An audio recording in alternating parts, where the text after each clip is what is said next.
Bonjour à tous, je suis ravie de prendre la parole devant vous aujourd'hui. Je m'appelle Anne-Laure Giret, je travaille dans l'équipe commerciale de Google Cloud et j'accompagne les groupes médias dans leur transformation digitale.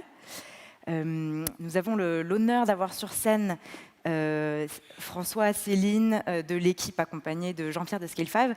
Dans quelques minutes, ils vont vous parler de leur trajectoire vers le cloud et de leur retour d'expérience. Mais avant ça, et en guise d'introduction, je propose de vous partager un petit peu les grands challenges qu'on constate pour les groupes médias avec lesquels on travaille et la façon dont, chez Google Cloud, on essaye d'y répondre. Donc en fait, dans un contexte de baisse des revenus publicitaires et de fragmentation de la consommation du contenu, on constate qu'il y a 3 grands challenges auxquels sont confrontés les groupes médias. Le premier, c'est celui de la rapidité. La rapidité avec laquelle vos journalistes sont en mesure de toucher l'audience, la rapidité avec laquelle vos équipes puissent être en mesure de collaborer, et plus stratégiquement, la rapidité à dégager des nouvelles sources de revenus. Et de plus en plus, on le constate, l'abonnement digital et l'événementiel. Le second enjeu, c'est de produire du contenu de qualité. On est passé d'une logique de reach à une logique d'engagement avec les lecteurs. Et les groupes médias nous évoquent en particulier leur volonté de renforcer la qualité de leur contenu, en luttant contre les fake news, en travaillant de plus en plus sur du data journalisme. Ils nous évoquent aussi la volonté d'innover avec des nouveaux formats. Donc on parle de plus en plus de vidéos, de podcasts. Et le troisième aspect, c'est aussi la valorisation du contenu ancien. Parce que finalement, le contenu ancien, les archives, ça peut être une véritable mine d'or, pas toujours exploitée à sa juste valeur. Rapidité, qualité de contenu. Le troisième grand enjeu, c'est la personnalisation, avec de plus en plus de volonté d'aller vers des expériences personnalisées. Par exemple, la recommandation de contenu pour les lecteurs. Et on va le voir, ce qui est assez intéressant, c'est qu'avec les outils de Google Cloud, on est capable de bien segmenter l'audience d'une part, de catégoriser le contenu d'autre part, ce qui permet de pousser le contenu le plus pertinent à vos lecteurs à tout moment. Donc voilà les 3 principaux enjeux qu'on constate. La façon dont Google Cloud, on accompagne les groupes médias, ça repose sur 3 grands piliers. Le premier pilier, c'est vous aider à moderniser votre infrastructure. Donc nous vous accompagnons, groupes médias, sur des projets de migration vers le cloud, comme celui que l'équipe va décrire dans quelques minutes. Il peut également s'agir de projets de replatforming. Par exemple, le New York Times a transitionné vers Google Kubernetes Engine et a constaté des vitesses de déploiement beaucoup plus rapides. Par exemple, ce qui prenait 25 minutes pour des déploiements legacy basés sur des VM prend maintenant quelques minutes, voire des secondes, ce qui a vraiment permis de développer une culture d'innovation au New York Times. Et puis, il peut aussi s'agir d'utiliser le cloud pour développer des nouvelles applications. Certains d'entre vous ont peut-être assisté à la session du Monde, un peu plus tôt aujourd'hui, où le CTO Sacha Morard décrit son utilisation de Google Kubernetes Engine pour le CMS. Donc ça, c'est le pilier modernisation de l'infrastructure. On vous aide également à prendre partie de votre data pour la transformer en insight. Vous l'avez compris, la data, c'est particulièrement dans l'ADN de Google. Et notre suite d'outils Big Data Machine Learning vous aide à transformer cette data en insight. Et je vais donner 3 exemples très concrets. Le premier, c'est la meilleure compréhension de votre audience. Le Télégraphe, par exemple, au Royaume-Uni, utilise BigQuery comme Enterprise Data Warehouse pour comprendre l'audience, comprendre le type de contenu sur lequel elle est la plus engagée, pour optimiser les revenus publicitaires et pour réduire le churn. Donc ça, c'est la compréhension de l'audience. Un deuxième exemple, c'est utiliser nos API de machine learning pour catégoriser le contenu, pour valoriser les archives. Parce qu'on a des API avec des modèles pré-entraînés par Google, Vision, Video Intelligence, Natural Language, qui sont des API qui vous permettent de catégoriser automatiquement et à grande échelle votre contenu photo, vidéo et éditorial. Un exemple, c'est le New York Times qui a digitalisé l'intégralité de leurs archives photos, des millions de photos qui reposaient dans un sous-sol, et entre autres en utilisant Vision API, ces archives ont été correctement catégorisées pour les rendre accessibles aux journalistes. Un troisième exemple, c'est le machine learning au service de la newsroom. Par exemple, speech to text, qui permet automatiquement de transcrire un fichier audio, par exemple une interview d'un journaliste, en fichier texte. Et puis, ça peut être tout à fait utilisé, par exemple, pour transcrire des podcasts en fichier texte pour les rendre accessibles aux malentendants. Voilà, donc ça, ce ne sont que 3 exemples. Ce qui est très intéressant, c'est qu'on constate de plus en plus d'intérêt des groupes médias avec lesquels on travaille pour ce type de problématique. Et évidemment, le champ des possibles est assez infini. Le Télégraphe que je mentionnais plus tôt travaille par exemple avec nos ingénieurs pour explorer comment le machine learning peut permettre d'optimiser la distribution papier pour réduire le gâchis. Et le 3e grand pilier sur lequel on accompagne les groupes médias, c'est la collaboration. Vous avez sans doute entendu un certain nombre de témoignages aujourd'hui d'entreprises qui ont fait le choix de G Suite, qui permet de travailler plus intelligemment et plus efficacement. G Suite est particulièrement plébiscité dans le domaine des médias. Un exemple que j'aime beaucoup, c'est celui du New York Times, qui a utilisé Google Sheets pour publier le résultat des votes du Congrès américain lors de la loi sur le nouveau système de santé en mai 2017. En fait, ce qui est intéressant, le challenge qui existe pour reporter rapidement sur cet événement, c'est qu'il y a une législation qui limite la possibilité de prendre des photos au Congrès américain. Donc, ce que le New York Times a fait, c'est dispatcher des reporters au Congrès qui peuplaient en temps réel un Google Sheets partagé, ce qui mettait à jour le contenu pour les lecteurs. Grâce à ça, le New York Times a pu publier sur leur article les résultats plus rapidement que le site officiel du Congrès et fournir du coup une analyse détaillée pour leurs lecteurs. Donc, avec cette rapide introduction, j'espère que vous avez eu un aperçu du type de problématiques sur lesquelles on accompagne les groupes médias. Pour essayer de résumer, ce qu'on propose, c'est une infrastructure qui est moderne, scalable et performante, une suite Smart Analytics pour transformer la data en insight et une suite collaborative, G Suite. Et grâce à ça, on accompagne les groupes médias pour vous permettre de gagner en rapidité dans vos opérations internes et pour toucher vos lecteurs, de vous focaliser sur votre métier, la création de contenu de qualité, et de vous différencier en allant vers plus de personnalisation. Donc, je vais maintenant donner la parole à Céline, Deputy CTO de l'équipe, François, CTO de l'équipe, et Jean-Pierre, fondateur et CEO de Scale5. Je vous demande de les accueillir chaleureusement.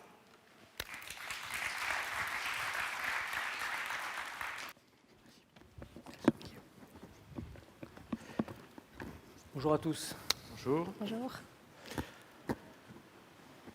Alors je pense que tout le monde, enfin beaucoup de gens connaissent l'équipe, mais je voudrais quand même rappeler que l'équipe c'est un média global qui comporte un quotidien sportif qui existe depuis 1946, un site web qui s'est lancé en juin 2000 et une télé qui s'est lancée en 98 et qui est maintenant sur la TNT gratuite. C'est la seule chaîne de sport en France qui soit gratuite à l'heure actuelle.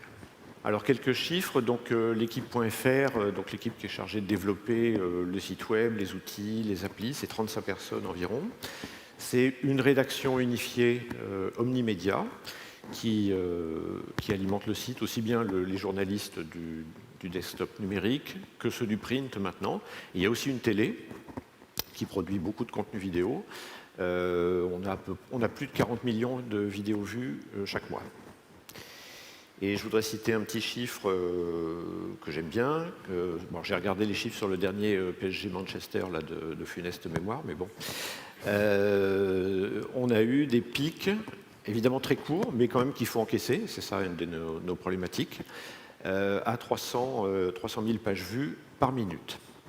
Et il y a une autre problématique qui se pose sur ces pics. Alors ces pics, ils sont très réguliers, contrairement à certains sites d'infos qui ont des pics. Je sais pas, l'incendie de Notre-Dame, bon là, il y a du trafic de malades pendant un soir. C'est que quand on envoie une alerte infogénée sur nos apps, il y a à peu près 4 millions de destinataires. Donc si demain on annonce que, je sais pas, Neymar quitte le PSG, on peut penser qu'il y aura 20 ou 25% d'ouverture parce que c'est vraiment un gros événement. Donc on va se retrouver avec 800 000 à 1 million de visites qui vont avoir lieu en quelques minutes. Donc des pics quand même très réguliers encaissés. Alors je précise d'ailleurs qu'on utilise Google Shield, qui est un CDN gratuit fourni par Google pour la presse. Et ils nous ont souvent contactés pour nous dire « mais vous vous faites attaquer régulièrement, comment ça se fait ?» On leur a dit « non, mais c'est normal, c'est le trafic, c'est la vie de tous les jours. » Alors avant de vous commenter ces chiffres, j'aimerais faire un petit sondage dans la salle et savoir qui a consulté nos contenus dans les 30 derniers jours. Voilà. Donc un grand merci parce que vous faites partie de nos 15 millions de visiteurs uniques par mois. Et vous avez contribué à nos 1,5 milliard de pages vues par mois, ce qui nous place en tête des médias les plus consultés en France, d'après l'Alliance pour les chiffres de la presse et des médias, c'est l'ex-OJD. Avec ces chiffres, on peut vous confirmer la tendance des consultations en mobilité parce que 70% de nos contenus l'ont été faits depuis les applis ou le site web mobile.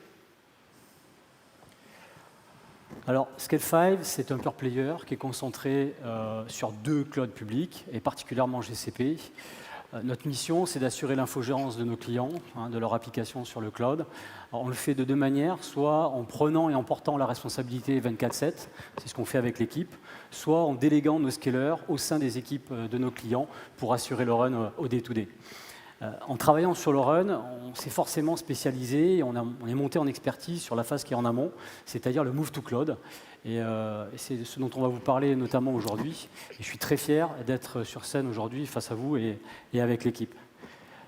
Alors, Céline, avant tout, pourquoi, alors que vous étiez sur dans une infra et avec un infogéreur, vous avez décidé de tout changer et de commencer à bouger vers le cloud? Oui, c'est vrai, Jean-Pierre, la première fois qu'on s'est vu, tu nous as parlé de l'infogérance 1.0. Oui, c'est vrai. Alors, je crois assez au phénomène de cycle. Et je pense, et je suis convaincu déjà depuis pas mal de temps, qu'on est en fin de cycle, la fin du cycle ITIL. Alors ITIL nous a beaucoup aidé, il a structuré notre production pendant une vingtaine d'années. Mais aujourd'hui, il y a de nouveaux vecteurs, à la fois technologiques et de mindset, qui font qu'il y a une nouvelle promesse, une nouvelle démarche qu'on appelle DevOps. Alors, le DevOps, moins parce que c'est un buzzword un peu à la mode, d'ailleurs ITIL l'a été aussi à son époque, mais parce que c'est une vraie façon d'opérer maintenant le cycle de vie des applications, et notamment dans le cloud, et particulièrement dans un cloud public. Du coup, François, je ne sais pas ce que tu penses en fait de cette vision, et comment tu l'as vécue. Alors la vision, on la partage tout à fait. Nous, pourquoi est-ce qu'on a fait un appel d'offres? En fait, on se retrouvait face à un hébergeur qui était une grosse structure, qui avait des équipes très segmentées et des grosses lenteurs, justement parce qu'il y avait une équipe système, une équipe réseau, une équipe sécurité, et que nos interlocuteurs ne maîtrisaient pas forcément le planning. D'autre part, pour ce qui était de la mise en place des nouveaux services, monter une machine Node, changer le MySQL, etc., on se retrouvait avec des délais de plusieurs semaines pour monter un nouveau produit ou pour monter un POC simplement, et ça, ce n'était pas vraiment tolérable. Et puis, il y avait un troisième point qui gênait de plus en plus nos équipes, notamment les DevOps, c'est de ne pas avoir du tout la main sur l'infrastructure et d'avoir quelque chose de complètement délégué et pas pouvoir agir dessus. Donc ça nous a décidé à faire un appel d'offres pour aller, on pensait, vers le cloud en 1 ou 2 étapes. Alors du coup, qu'est-ce que tu attendais de ce nouvel appel? Alors, on attendait de combler les défauts là, que j'ai cités, donc aller beaucoup plus vite, pouvoir monter des POC rapidement et pouvoir faire en sorte que nos DevOps soient vraiment acteurs de la plateforme et pas simplement consommateurs. Alors, on n'était pas très sûr au départ, on avait des délais assez courts de faire une migration complète vers le cloud. On a envisagé diverses solutions, un cloud privé, puis ensuite passer sur du cloud public. Finalement, on s'est dit, non, allons-y tout de suite. On a des très bons interlocuteurs. Ce sera plus motivant pour tout le monde et pour les équipes notamment. Et ça a été le cas. Donc le choix, il s'est fait en grande partie avec le très bon contact qu'on a eu avec Scale5.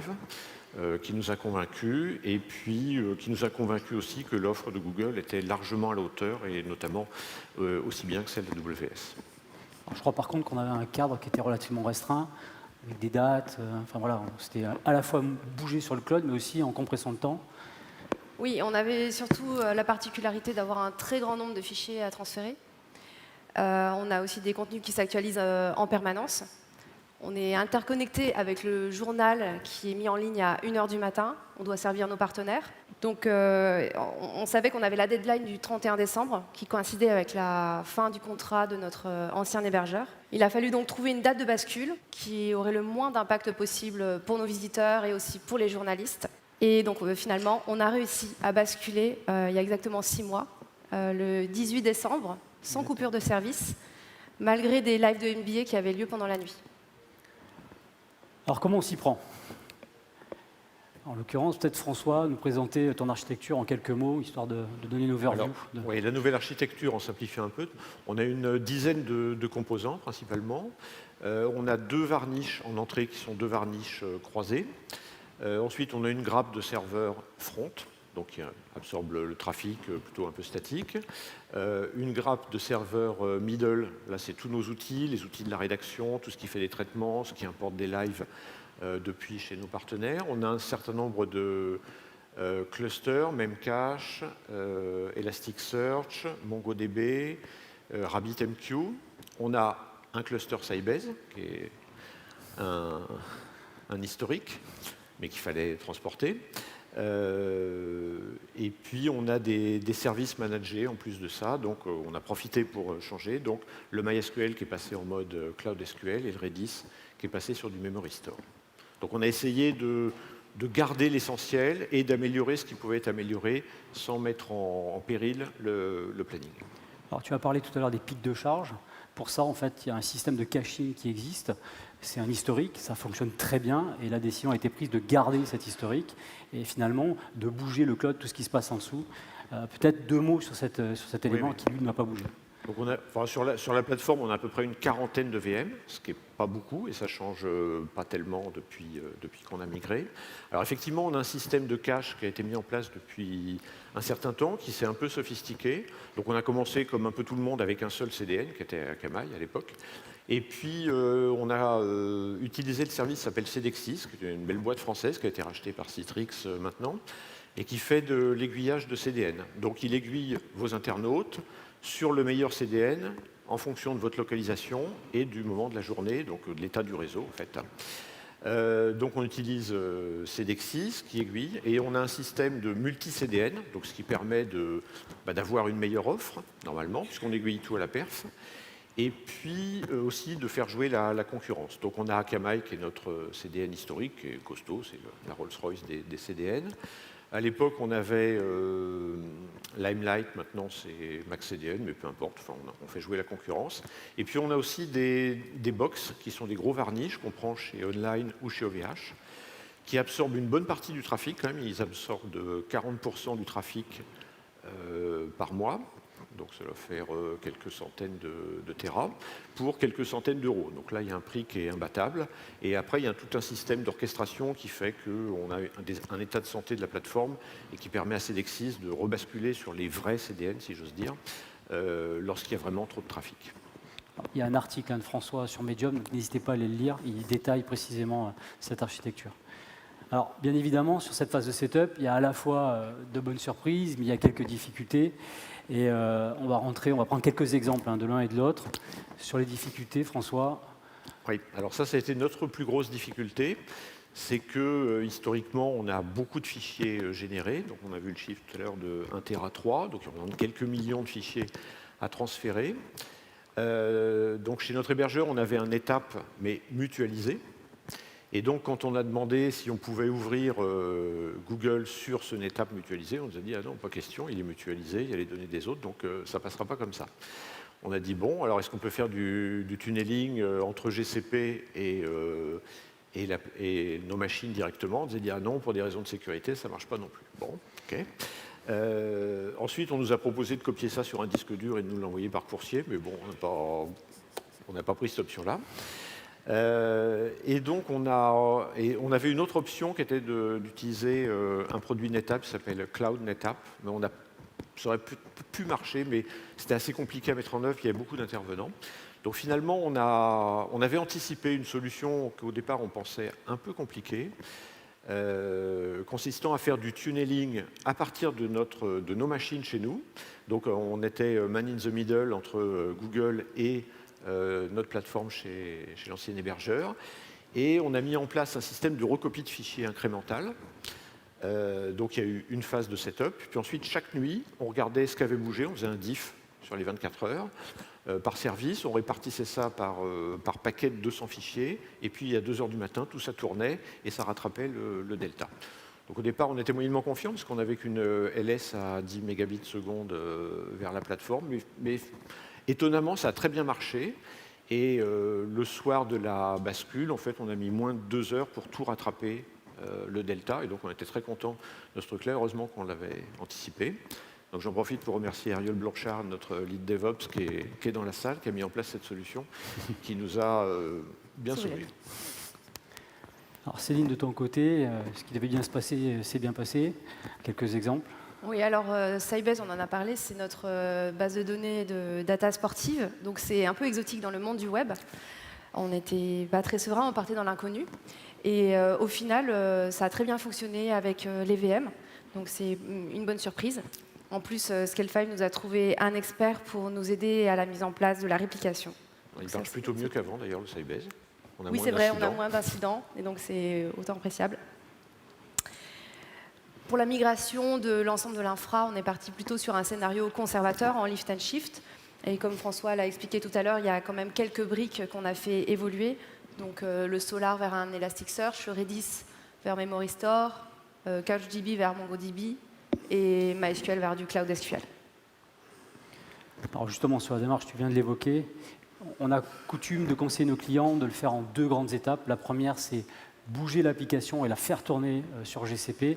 Et dans un deuxième temps, de voir des améliorations beaucoup plus profondes qui concernant notamment le code.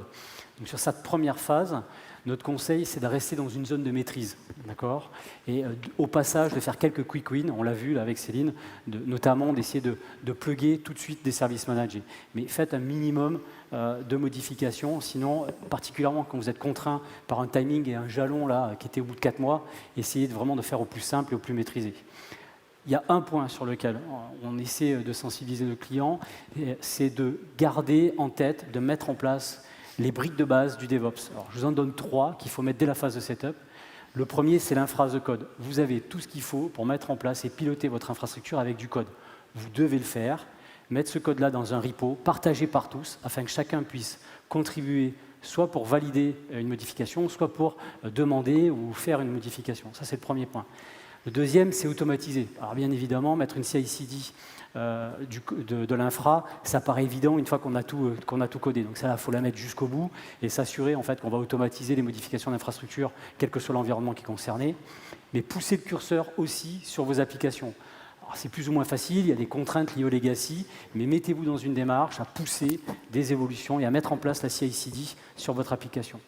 Le troisième pilier du DevOps, c'est le monitoring. Que ça soit le gars qui va se lever la nuit pour résoudre un incident sur la plateforme de production ou celui qui va débugger sur la plateforme d'intégration, mettez en place un monitoring qui soit collectif, qui soit celui de tout le monde. Et vous verrez, c'est ce qu'on a mis en place, c'est-à-dire différents dashboards qui correspondent aux besoins de chacun, mais collectivement. Voilà pour la démarche. Tu l'as dit tout à l'heure, on est le 18 juin, ça fait pile poil 6 mois qu'on court ensemble et qu'on fait le run. Alors, on a quelques enseignements déjà qu'on peut en tirer, et notamment François, parler peut-être du budget mensuel. Alors le budget, effectivement, c'est une chose qui change par rapport à ce que j'avais avant. Donc déjà, ce qui est très intéressant, c'est qu'on a beaucoup de chiffres. On peut creuser vraiment en détail qu'est-ce qui coûte, sur quoi on peut gagner, qu'est-ce qui est vraiment bon marché, etc. Donc ça, c'est un truc à suivre régulièrement, mais c'est une transparence, alors qu'avant, j'avais un chiffre global pour l'exploitation mensuelle, et puis basta. Donc le budget, c'est environ 10% de bande passante, la bande passante sortante de Google, donc tout ce qui est Igress dans les SKU, pour ceux qui connaissent un peu. C'est ça. 25% pour l'infogérance, donc pour Scale5, et puis le reste, c'est beaucoup de compute engine. Alors ça reste relativement important, mais il faut voir qu'on part aussi d'une situation avec beaucoup de code legacy, donc ça c'est quelque chose qu'on a un peu de mal à diminuer, donc on est encore beaucoup sur du compute, mais on essaye d'aller vers du service managé et des services qui nous coûteront demain moins cher. Du coup, sur les infras, en 6 mois, tu as déjà réussi à améliorer ta gestion du coût, notamment grâce aux indicateurs que nous donne GCP. Oui, alors on y allait prudemment. Hein, ce qu'on cherchait dans la migration, c'était d'abord la souplesse, la rapidité. Bon, évidemment, le prix, si on peut économiser, on est content, mais c'était pas ça en premier. Donc on a pris le temps d'observer ce qui se passait. Et on a diminué le nombre de machines au fur et à mesure qu'on a vu qu'on pensait que ça pouvait tenir. Donc, par exemple, sur les machines front, on en a une semaine, on en a retiré 2. On a dit OK, c'est bon, pas de problème. On en a retiré 2 encore, et puis ça marchait toujours bien. Donc, on a une économie de 25% sur le budget qui est très raisonnable et qui répond à nos attentes.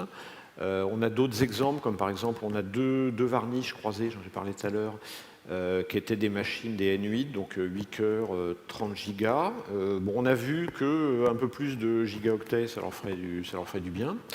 alors que par contre la CPU, elles en avaient beaucoup trop. Donc là, on est passé sur des machines custom avec, je crois qu'il y a 4 CPU et d'avoir 34 gigas de RAM, donc ce qui au total permet de gagner un petit peu d'argent. Donc bon, tout ça est public hein, sur Google, donc ça c'est bien aussi. Donc on peut calculer exactement combien on économise.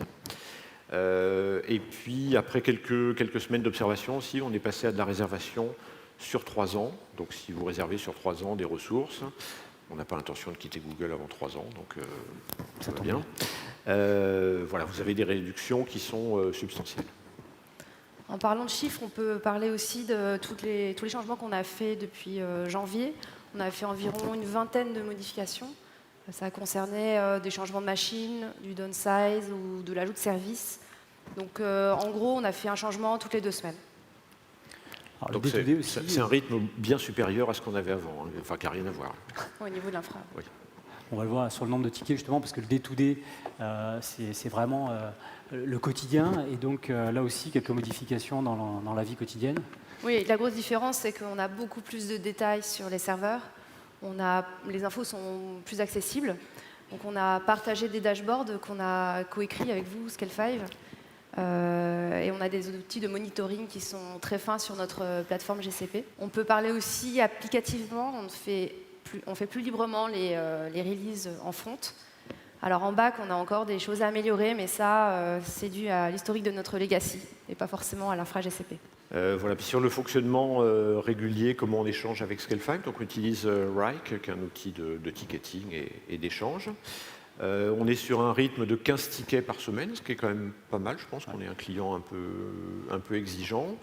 Et dans les stats, on voit qu'on est sur 18 heures de moyenne de prise en compte des tickets. Donc, ce qui est quand même un rythme aussi qui nous change beaucoup de ce qu'on avait avant. Et sinon, pour l'organisation, bah, on a Rike, on échange, les DevOps surtout échangent beaucoup sur Slack avec les scalers.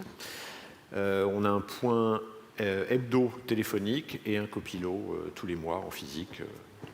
Voilà, donc une communication vraiment très fluide et très confiante. Alors, ce qui a fait le succès de notre point de vue de la migration, c'est la confiance mutuelle qu'on avait sentie au départ et qu'on s'est accordée. Donc pour nous, on avait des compétences sur le cloud, mais un peu limitées. Donc c'était vraiment important de pouvoir s'appuyer sur Scale5, qui a une grosse compétence et une grosse expérience sur Google. Et donc de ce point de vue-là, ça a été une vraie réussite.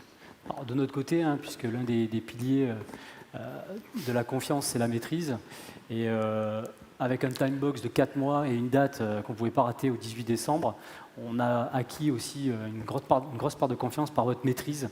Et on en reparlera tout à l'heure dans les conseils, mais la maîtrise que vous aviez à la fois de votre application et de votre écosystème, bon, là aussi, nous a quand même détendu, nous a permis de nous concentrer sur ces 4 mois et de réussir cette étape de setup.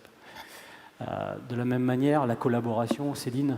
Oui, c'est vrai. Vous parlez le même langage que nous, le langage de dev, donc c'était important, c'est compris tout de suite. Et sur la phase de setup, ce que l'on aime bien faire, c'est passer du temps. Alors quand je dis du temps, c'est 50-60% du temps de nos scalers assis à côté des sachants chez nos clients. C'est la phase la plus importante, celle où la collaboration doit être hyper dynamique. Et donc on passe beaucoup de temps in situ sur le site de nos clients pour préparer et pour faire ces setups. À la suite de ça, il y a aussi un équilibre financier qui s'est établi. Oui, donc ce qu'on voit au bout de 6 mois, c'est qu'on a vraiment un modèle d'infogérance qui prolonge les promesses du cloud, donc la souplesse, la réactivité, mais aussi le fait de pouvoir piloter son budget et le faire évoluer. Exactement. Et de notre côté, un élément important, et ça s'est vu dès la phase de setup, et ça se voit aussi dans le run, on n'a pas tiré un trait en mettant d'un côté le client, de l'autre côté le partenaire. On a laissé libre en fait à la fois la curiosité et l'envie d'être maître ou de participer à l'infra. Et donc du coup, voilà, c'est une bordure qui peut évoluer entre notre périmètre et puis celui des DevOps de nos clients. Voilà, et c'est cette agilité-là, qui est celle du cloud finalement, qu'on veut aussi produire dans notre infogérance. Alors, qu'est-ce qu'il y a derrière? Parce que j'imagine qu'il y a encore plein de projets. C'est la deuxième phase que j'évoquais tout à l'heure, là, une fois que ça y est, que c'est en prod. Alors, ce qui a changé déjà pour nous beaucoup en termes d'organisation, c'est que maintenant on a une vraie équipe DevOps qui était embryonnaire il y a quelques temps, mais qui maintenant est vraiment importante dans mon service. Et maintenant on a 3 DevOps, on a réussi à en recruter un 3e récemment, on est très content. Voilà, donc ça représente vraiment maintenant un élément important de la manière dont on structure nos développements et dont on gère notre plateforme. Un autre exemple parlant d'être passé chez GCP, c'est chez notre précédent hébergeur, on avait demandé une machine Node qu'on avait obtenue en 3 semaines. Et là, on est capable aujourd'hui de tester des idées de projet avec un coût minime. Donc quand on a demandé un Postgre, on l'a obtenu en 2 jours. Et donc là, c'est du concret, on s'est dit on va pouvoir remplacer Sybase. Voilà. Donc on peut faire notre POC, et puis une fois qu'on a terminé notre POC et notre étude, on peut l'éteindre, et puis on reprendra les opérations, on rallumera le Postgre quand on en aura besoin, c'est-à-dire quand on attaquera la migration. Exactement. Et dans les projets futurs, donc là, la migration, c'était vraiment le lift and shift, une amélioration à la marge. Voilà, on a évidemment des idées, donc l'autoscaling, même si on a vu que sur l'équipe, on a un trafic régulier qui est important et qui est très régulier, mais on a d'autres sites comme le Tour de France où là, pendant 11 mois, il ne se passe rien, puis il y a un mois où il y a beaucoup d'activités, donc là, l'autoscaling peut être intéressant. Kubernetes, bon, il y a eu beaucoup de confs aujourd'hui sur Kubernetes, donc on envisage ça, mais on n'est pas tout à fait prêt. Il faudrait qu'on ait plus de microservices. Par contre, ce qui va nous intéresser à moyen terme ou à court terme, c'est le Docker en prod, parce que nos développeurs travaillent sur Docker, et en fait, l'idée, ce serait de passer ces images Docker directement en prod pour avoir un chemin continu. Alors voilà, on vient de partager avec vous l'expérience de ce setup et de ces 6 premiers mois de run. On a encore quelques conseils qu'on peut vous donner. Donc François, le premier. Oui, on a dit qu'on a fait notre migration en 4 mois, ce qui était court. Enfin, ce qui était court pour la partie de l'équipe, parce qu'on a d'autres sites qui sont en Symfony, beaucoup plus classiques, avec du MySQL. Ceux-là, ça a été beaucoup plus simple. On a pu les migrer en 2 mois et on était relativement confortable. Pour la partie de l'équipe, du fait que c'est un vieux site, qui date de 2000, comme je l'ai dit, c'était un peu plus compliqué. Donc, alors, à la fois, il faut commencer tôt. Il ne faut pas tarder trop. 4 mois, c'était vraiment limite.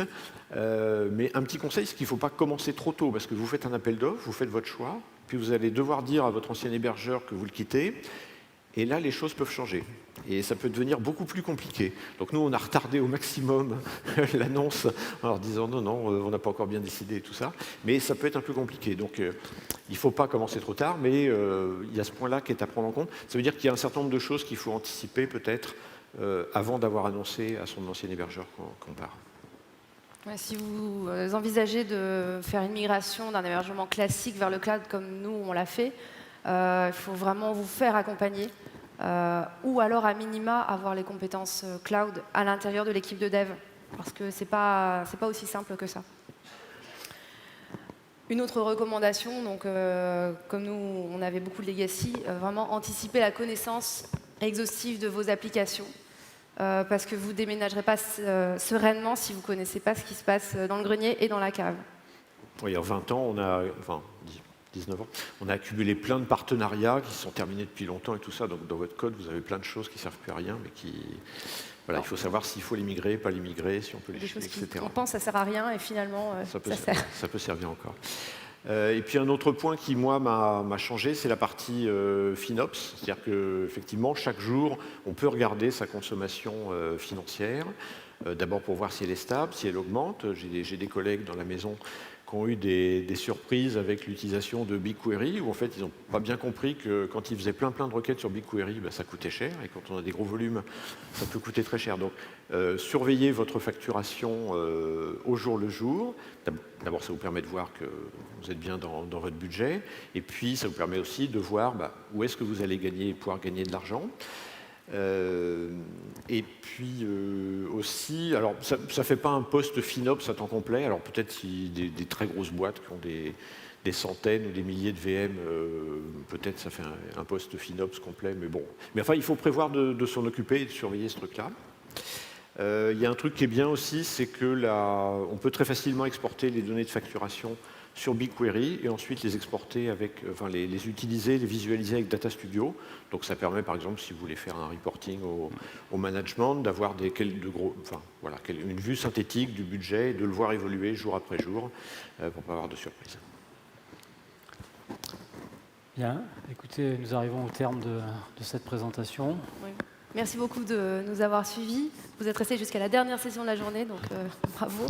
Et on est disponible si vous avez des questions, on y répondra avec plaisir. En plus, Ariol Blanchard, qui est notre lead DevOps, est présent ce soir, donc venez poser vos questions techniques. Voilà. Je peux juste dire aussi qu'on a été très bien accompagnés par Google lorsqu'on avait besoin de conseils, d'expertise, etc.